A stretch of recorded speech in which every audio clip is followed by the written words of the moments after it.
voting our X where it matters, with more where it matters, with the people who are in it for the love and not for the likes. So that is why St. Philip West, when you go to the polls on February 11th, you are going to be voting for the love and not for the likes, and you are going to be voting for Kay McConney all the way.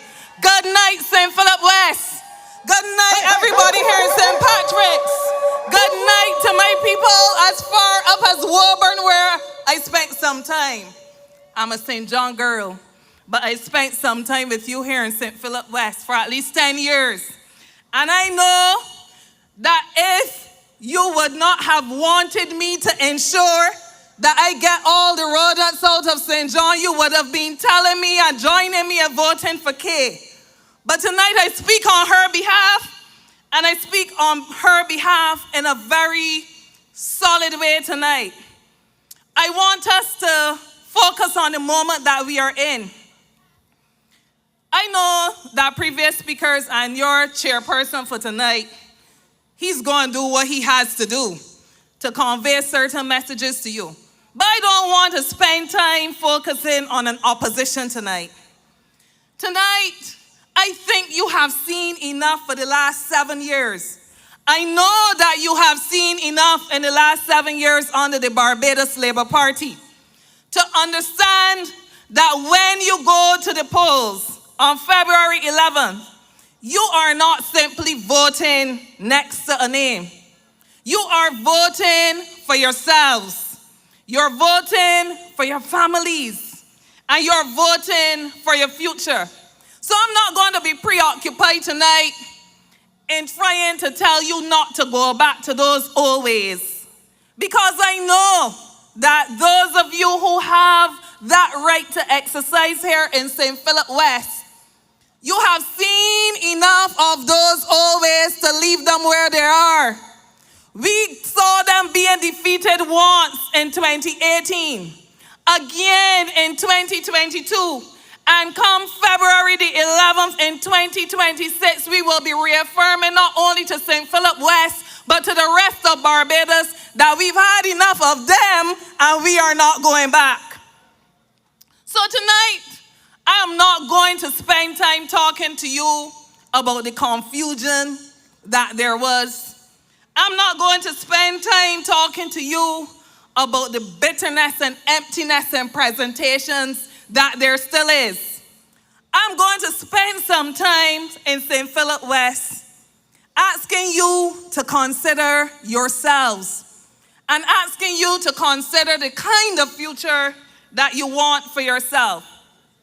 From 2018, we were not only voting for a country that was on the brink. We were not merely voting to save or pull back a country from the brink. We were voting for leadership. And we were voting for leadership where it matters. We were voting for our children to have a chance, many of us, to grow up in the same Barbados that we knew and loved. We were voting for our children to have the opportunity or to feel that they have the opportunities to grow in the country that we have known and loved for most of our lives. And when Kay McConney was brought back to join the Barbados Labour Party, not then as a candidate or as a member of parliament, but as a senator, Kay McConney was brought back because this same leadership under Mia Amor-Motley understood what the changing times demanded. And one of the areas that Kay has worked in helping this government to uplift has been in the area of education transformation. And that is where I want to spend some time. Because in this manifesto, I don't know how many of you have received your copy as yet, but in this manifesto, you have a team. You have a team of 30 presented on the cover. Under a caption, "Greater will our nation grow." And when you look at the back, strong leadership for the changing times. And that's where I want to spend a few moments as I consider or as I implore you to understand what that strong leadership has done and where that strong leadership is able to take this country in another term, should it be your will, the people of St. Philip West, and more widely, the people of Barbados. So on the education transformation, all of us accept that we want to live in a place where our children can feel that they have opportunity, that they can inherit, that we can prepare our children for the world. And you know, one of the most important portfolios in my mind that Kay held was exactly that of uplifting this nation's children, that of starting the work towards transformation in a way that we can see a modernized curriculum in schools. I don't know about you, but I have a daughter, 13 years old. And when she went into first form, and I saw some of the books that she was using, if I had gone to her school, she probably would have been using some of the same exact books that I took home and studied from. Because our curriculum over time has not modernized. It has not modernized to meet the changing times. And on the Kay's ministry and under her portfolio in education transformation, she laid the foundation for Chad so that he can continue much of the work that this manifesto speaks about in education transformation, where we will see a modernized curriculum. And a modernized curriculum does not mean that it is different only, or it does not mean that we will be delivering something weaker. But we understand the times that we are in. When I was a little girl, when I was even in secondary school, we didn't contemplate anything about a platform economy or a gig economy, and we didn't hear anything about artificial intelligence and all these technological terms. But if life is moving on, if the landscape around us is changing, then don't you agree that our educational system has to modernize to meet that change too? And Kay, the representative that you had in Kay, was not only your member of parliament, but she was one of the engineers around the very thing now that this manifesto speaks about as it relates to modernizing our curriculum. Creative industries in secondary school. I know that if you come out of the environment that I came out of in secondary school, and I believe that there are other schools that have the spirit as well, but I think that mine was a different kind. And if you came out of the up and on culture, it is the kind of culture that draws you in and makes you feel proud of the history and makes you feel proud of the association that there is. But in a modern Barbados, while that is good, and while culture will have its place, we want to deliver more to our people. We want to deliver more to our children. So we just don't want to be studying math and English and so on. So Kay has been very, very instrumental in doing the groundwork to ensure that we can have creative industries in secondary schools, that we could see schools that focus their interest on agriculture, developing people who have the natural habits and tendencies for agriculture. Then we inherited a system where there was so much widespread social disconnect. Not only we saw university fees that were then becoming the responsibility of parents to pay, in circumstances where people like myself were the beneficiaries of not having to pay these fees. But we came into an environment where everything seemed to be either at a standstill or receding. And one of the things that we had to grapple with and wrestle with very early was the fact that in as much as we want our children to grow and have opportunities, that we needed to create the space and the context within our children can grow and seize the benefits of the opportunities provided for them. Tell me how many of us who, when we are hungry, can concentrate. Many of us, when we are hungry, we have difficulty focusing on the task at hand. And one of the things that we don't like to talk about is that there are so many of our nation's children who go to school and because of family pride or because of different circumstances, they're unable to communicate or shy to communicate the very challenges that will stop fruitful learning from taking place. And Kay McConney, tonight I want to say a very special thank you to you for the tremendous work that you have done in starting a number of programs that will see students in our nation's primary schools having access to universal primary school breakfast. For a lot of you, that might not be a big one, but ask the mother who can't give her children breakfast on mornings. Ask the child who gets up and feels like crying and can't face the day because his stomach is empty and has nothing to eat. These things make a difference, and that is what this Barbados Labour Party in government will continue to work on to deliver to the people who are our future. And then it is for our students. Opportunity to go overseas and expand new horizons should not be reserved only for those who can afford it. And I'm so happy that Kay McConney bringing the experiences that this country allowed her to have in different portfolios representing and working overseas, understood the importance of people having international exposure, and not only understood the importance, but has been working even outside of the portfolio of educational transformation to ensure that our people, not only those who can afford it, have exposure for our students internationally. And that is what this manifesto is committing, is covenanting with all of us to deliver as well. And of course, clear school to work pathways. Because very often we go to school, we get our certificates, and then the opportunities are not there. And it is easy sometimes to look at people who you think have done fairly well and believe that it was all easy. I often use myself as an example. I went to secondary school, primary school, secondary school. I went into the university. I went off to teach for 2 years. I taught at the law school.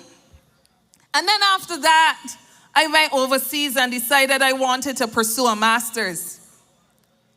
I have a difficulty when young people come to me and tell me, but I am qualified and I don't want to do this. I am qualified and I don't want to do that.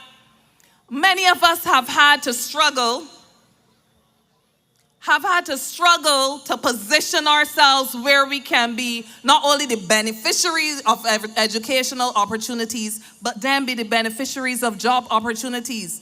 Because we have had a very stellar school system, but we often lack the things that will connect us into the business world and give us the kind of experience that we will not only go and work for people, but we can spread our wings and be entrepreneurs ourselves and can show what enfranchisement in a country like ours really means. I worked as a clerical officer in the National Housing Corporation for almost 3 years before I got the opportunity to move on. And there are many of us that will say, I have a master's, I don't want to do that. But what this government, what the BLP in government will do for you, do for your children, will be to create opportunities where our children can connect between the classroom and the opportunities out there. So it means doing the necessary studies to see what jobs are there, making sure the curriculum aligns and everything. And that is the kind of work that Kay has been investing in along with the government of Barbados in the future of our children, in this nation's future. But I want to spend just a quick time because I am known for labor. And I don't think that I could leave the platform without saying that part of this covenant is to create job opportunities that make a difference. Part of this covenant is creating opportunities that allow us to earn a living that will take care of our families, because we do not pretend that there are not many families who are working in our societies and still struggling to make ends meet. A phenomenon called the working poor. And that this Barbados Labour Party and government that has introduced a minimum wage and did so at a time when this country was going through one of its most difficult periods, is also now committing that it will go a step further and make sure that families can benefit from a living wage. In other words, the basic amount that you can survive on to do all the things that you need to do on a day-to-day basis to live and survive. And part of that, outside of just a living wage, is to value our people. And that is what K represents. You heard the chairperson said that, like me, she does things quietly and don't really create a fuss around it.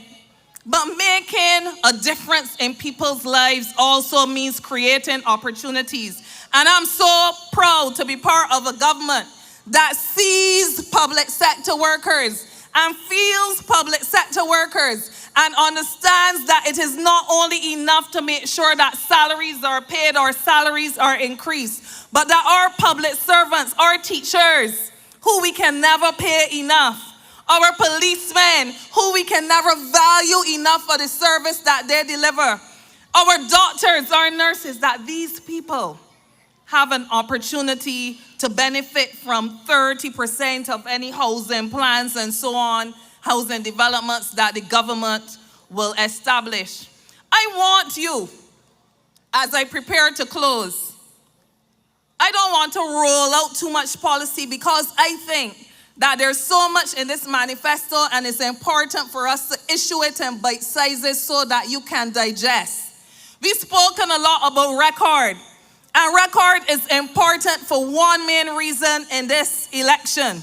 Record is important for instructing us that the government that has been able to deliver meaningful change and bring transformation even among some of the most difficult circumstances during the last 7 years, if that government has done it already, it is competent and is capable of taking this country forward.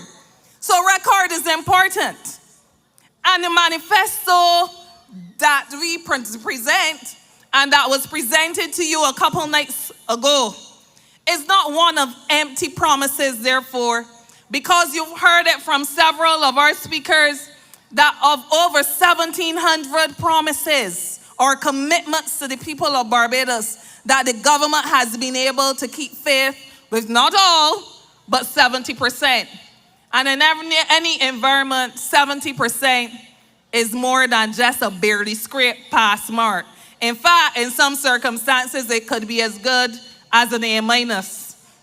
We will commit, as we made covenant with you on Saturday night, that should you give us the confidence that you gave us back in 2018 and that you gave us again in 2022, and should you see it within your right and within your interest to repose that confidence in us again, we commit to you that should you deliver Miss K. McConney to the Barbados Labour Party team so that we can continue to work as partners in covenant and in commitment to uplifting the people of this country, that we will not fail you, but we will continue to not give you everything that you may want, but everything that is humanly possible for us to deliver. So I urge us tonight to consider the moment we are in. Consider the moment we are in. And I told some constituents as recently as yesterday, don't consider that you are putting an X next to a name for that name. It is in that name, and it is with the commitment that that person has working with a broader team. A team that is a team for changing times. A team that has shown that it is a team for difficult times. That you will see yourself as you go to the polling station and you place your X, that with that mark you will make an X, a mark of pride. that says, I have pride in myself. I have interest in myself. I am going with the team for Changing Times. I am going with Kay McConney for St. Philip West. I am going with Indar Ware in St. Philip South. I am going with Sonia Brown in St. Philip North, because I am bringing home St. Philip in the same way that I'm bringing home the other 27 constituencies. Barbados Labour Party, red and ready, because when Labour leads, Bajan succeed. Good night and God bless you.